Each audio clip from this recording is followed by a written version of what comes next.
Hey y'all, it's Katie. Welcome back to For My Vanity and welcome to another 3 Looks 1 Palette Plus review of the Menagerie Cosmetics Pastel Pup palette. This palette is adorable, and when I saw that Menagerie was launching this as their next one, I got really excited because I've been curious to try pastels for a while, and this is like a pastel rainbow that I was totally into, so I bought it the day it launched. I already did eye swatches. That is live on my channel. I'll have it linked up here in case you missed it, and I have since been playing with it. I'm pretty sure I've created 5 different looks, maybe 6, I forget.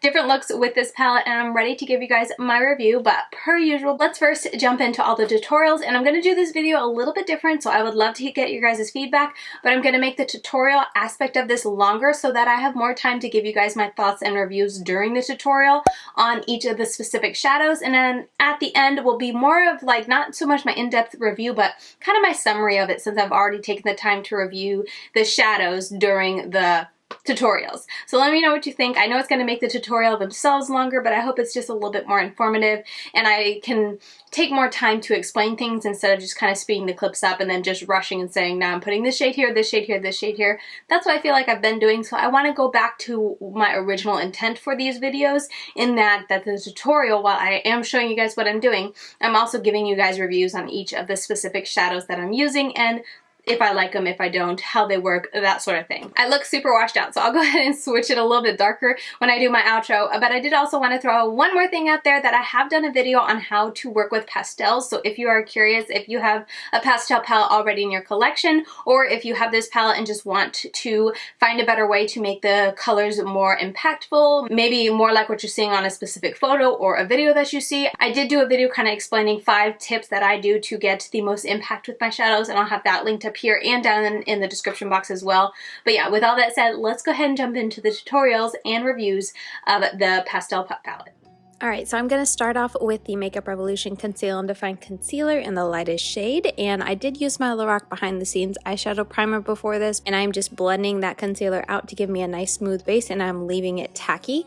And then I'm going to go in with the shade Cuddle, and I'm packing that on the inner third of my eye, and as you can see, it packs on really beautifully. I feel like the color is there with the first kind of pack on, and once I have the color where I want it and the base is set, then I am blending upward a little bit, not too much towards the center of my eyelid because I have more colors to put there, but just going up a little bit, I'm blending into the crease there. Then going on with the shade Snack, I'm packing that on the center of my lid, meshing it with the pink there, and once again feathering it up. This is another shade that I thought had no problem showing up, and yeah, no complaints at all with this shade. I thought it blended out beautifully and showed up very nicely. Going into Belly Slide, I'm putting this on the outer third, as you can see there. This shade is a very dusty kind of grayish kind of purple, so it might look like it's a little sparse, or not sparse, but just not super pigmented, but it's actually, I think, just the color of it. Looking at it in the mirror and applying it to my eyes, I thought it showed up beautifully. It looked very pigmented, and even with all of the blending and the packing that I was doing, I didn't notice any kind of patching issues or any weirdness with how the shade was blending out, and also how it was meshing into the other shades.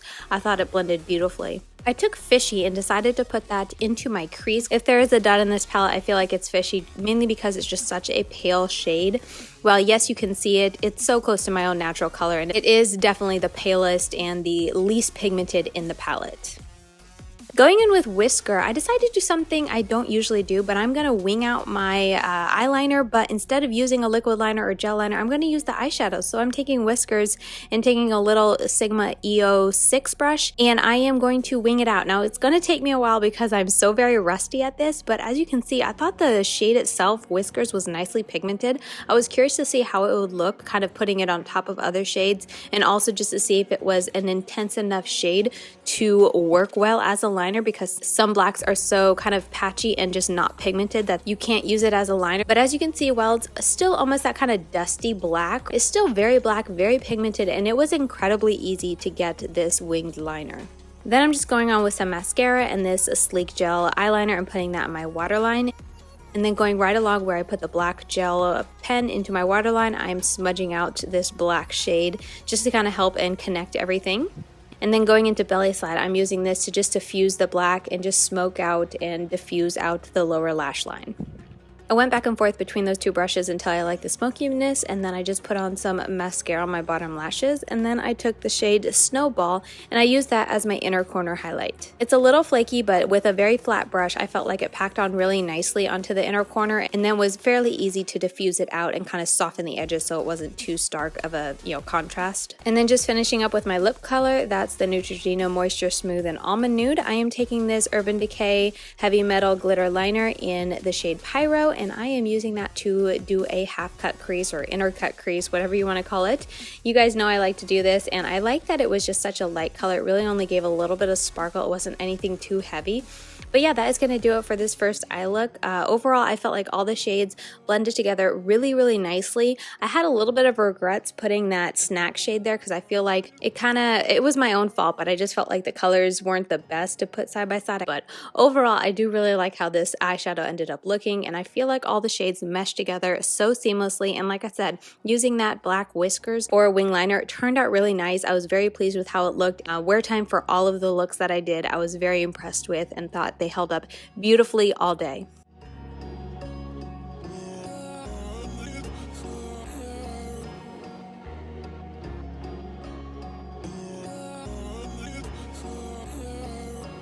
Once again, I'm using the same base. I have my LORAC Behind the Scenes eyeshadow primer and then the Makeup Revolution Conceal and Define for my base. And then once that's blended out, I'm starting with the shade Flipper, and I am putting that into my crease. As you can see, it is a very pigmented, I mean, it's pastel, but it is pigmented and it is vibrant. There was no issues with skipping or just the intensity throughout. I felt like it was very even, a very even distribution of color, and it was very easy to work with. And then taking Sunbathe, I'm just using a big flat brush, eyeshadow brush, to just place this on the center of my lid, almost all the way out to the outer corner. I wanted to keep this look pretty simple and effortless. I wasn't really cutting the crease with it or anything like that. And as you can see, Sunbathe I think shows up beautifully. I think it's going to look best with a white base just to really help that pale yellow pop, but pigmentation wise, it's stunning and gorgeous, and I had absolutely no issues with it. Taking whiskers now, I'm going to use a very precise brush and pack this right onto my outer corner. I didn't want to take this too much into the other shades. I really just wanted to add the depth of the black in the outer corner and then just very softly diffuse it into the other shades. But like I said, I didn't want to bring the black too high up into my crease, so I was very careful with just really placing it there, and then once there wasn't really anything on the brush, then very, very lightly feathering it upwards, and then also going back into the green and using that to help diffuse it, because like I said, I didn't want black up into my crease. I wanted to keep it just on the outer corner there. And while you have to be careful, of course, because it is black, I thought it was very easy to get the look I was going for, to get that depth and that black on my outer corner without it kind of diffusing out too much or just getting black and graying out everything all together. And I'm just taking this Hank & Henry gel liner, and I am lining my eyes and winging it out per usual. I was feeding the baby this day, so I didn't grab my vamp stamp. I just winged it. LOL, pun intended. But anyway, once that was done, I took my Flower Beauty Lash Warrior mascara and put that on, and then took this Colourpop gel liner in the shade Zulu, and I'm placing that into my waterline. Going into Iceworm, I just kind of wanted to use the green so you could kind of see in a look the difference between the two, and I'm using that to smudge it out on my lower lash line. I felt like it really went with that shade Zulu from Colourpop and kind of tied the lower lash line together, I thought. And then instead of having that sharp white underneath my brow, I'm taking my powder foundation and I'm just using that to set the base, the white concealer base that I used, to set that shade there, and then to also bring it back and closer to my own natural skin tone color, just so it wasn't such a stark white there. And then using the shade Saddleback, that white, I'm using that for my inner corner highlight. I kind of like it when it's a very intense, vibrant matte shade, with using that as my inner corner highlight, like not always having to have a shimmer there. And overall, I feel like it's a very pigmented and intense white. It lasted all day very nicely. Like at the end of the day, when I took my makeup off, I could still see that white. Anyway, just putting on some mascara on my lower lash lines and then putting on some highlighter. I'm using the Lethal Cosmetics highlighter in Isetope. And then also my Butter London Glazing lip gloss. I didn't show it, but this is in the shade Dusty Mauve, and that is going to complete my look. Overall, this is definitely like a me look. I absolutely love how it turned out. I love green and yellow together, and definitely hands down my favorite from the palette. But yeah, I was just very pleased with how easy the black was to work into the pastels while still keeping the feel of a pastel eye look. And you guys know I love my yellows and greens. So overall, very happy with it. And as I said, longevity with these shadows, it was perfection. I thought it lasted beautifully all all day, looked great at the end of the night.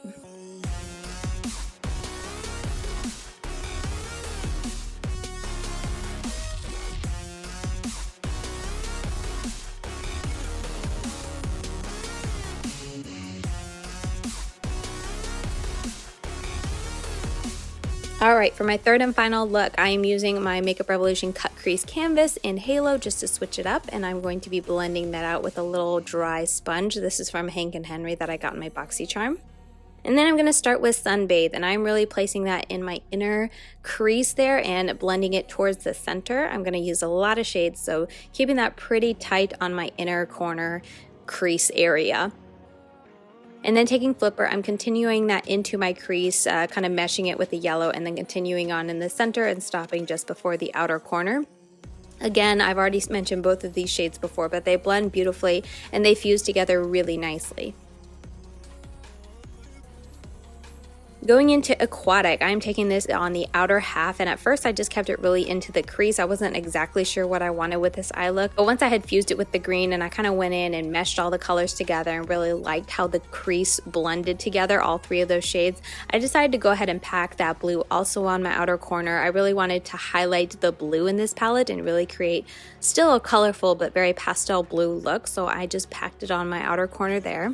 And then I'm going to be cutting my crease with the NYX Glitter Glue, or a glitter primer I think is what it's called, and I'm using that glitter primer as a tool to cut it and get a really sharp line as I'm laying down that tacky base. And then once that's all set, I'm going to go in with the shade Snowball, and I am packing that on my lid. I first started with my finger and really placed it in the center, and then I switched to a really flat type of eyeshadow brush to place it along the line just so it would stay nice and sharp, because I definitely wanted that really sharp cut crease for this look. Snowball is a really pretty shade. Like, it's extremely reflective, it's very pretty and sparkly, but it is definitely flaky, and it's one of those shadows that unless you're super careful, it's gonna end up looking very textured on your eyelid just because of the way your eyelid is and just the opening and shutting that you do throughout the day.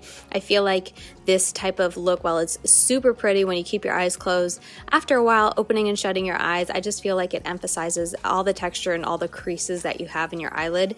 It's a con for me, but it's not for everyone. Some people just love the sparkle and shine that it gives and doesn't mind the texture, but for me personally, it's just not my favorite type of metallic to put on my eye. Then going in with that Saddleback, I decided to keep the really stark white contrast underneath my brow bone just to try something different. In hindsight, I really didn't like it though. I wished I would have just stuck to using my powder foundation there. But anyway, moving on, I'm going to take this Rimmel Color Precise eyeliner in this blue shade, and I am going to be doing a blue winged outliner with my Vamp stamp. Once that's done, I'm taking the Essence You Better Work mascara and applying that, and then taking that same gel liner in Zulu from Colourpop, and I'm using that in my waterline.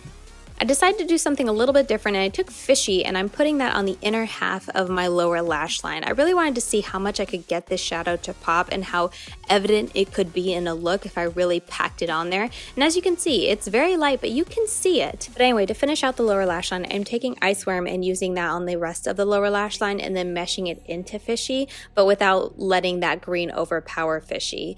And the final results I felt like looked nice. Yes, Fishy was still very light and very subdued and pastelish, but you could see it there. And anyway, then I'm just following it up with mascara on my lower lash line, and then moving on to my inner corner highlight, I am just taking that Sunbathe shade and packing that on my inner corner.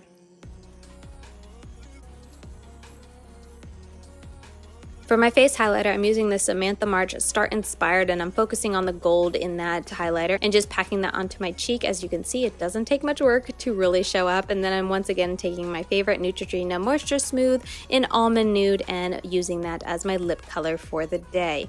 And that is going to be my completed look. I don't do colored wing liner often, but it's definitely fun, and overall I just like the colors in this look. I definitely think you can see the texture when it comes to Snowball on my lid. I did not prime my eyes this day with my typical LORAC behind the scenes eyeshadow primer, and I could definitely see that where the Snowball shade ended and the matte started, it was already starting to break down within, I would say, about 2 hours of doing this look. So it definitely needs a primer, and just try to go as light as you can with that Snowball shade. This is not a shade shade you want to pack onto your lid, or you're going to get just a ton of texture, a ton of fallout, and it's just going to kind of flake all over your face throughout the day. But if you're very careful to just apply a little bit and really try to focus on rubbing, almost like rubbing it into the skin, but really trying to make sure you take the time to lay it flat and get it to be as smooth on your skin, on your eyelid as you can. It has so much sparkle and dimension to it. It's stunning to look at. It's just not my favorite shimmer to work with, as I feel like I always say when it comes to Menagerie Cosmetics palettes, but can't deny it's very, very pretty in a look. Alright, so there you have it. Those are the 3 looks that I created using the Menagerie Cosmetics Pastel Pup palette, and also just some of my thoughts as I was going along and using each of the shadows.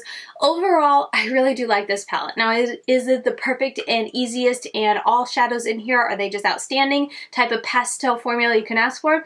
I would say no, there are some pros and cons. Overall though, I really do like this palette, and I think it's a very nice mixture of colors when it comes to pastels. Like I've been saying, I feel like everywhere, it's kind of like a pastel rainbow in my eyes because there's such a variety of colors. And one of the looks that I never did, at least at this point, maybe I'll do it after today, but I wanted to do a pastel rainbow with these on my eyes, and I just never did. But you really can, because you have the purple, the yellow, the orange, but then these tones up here to kind of help gradiate it to it. I thought that would be really pretty, but I just never did it.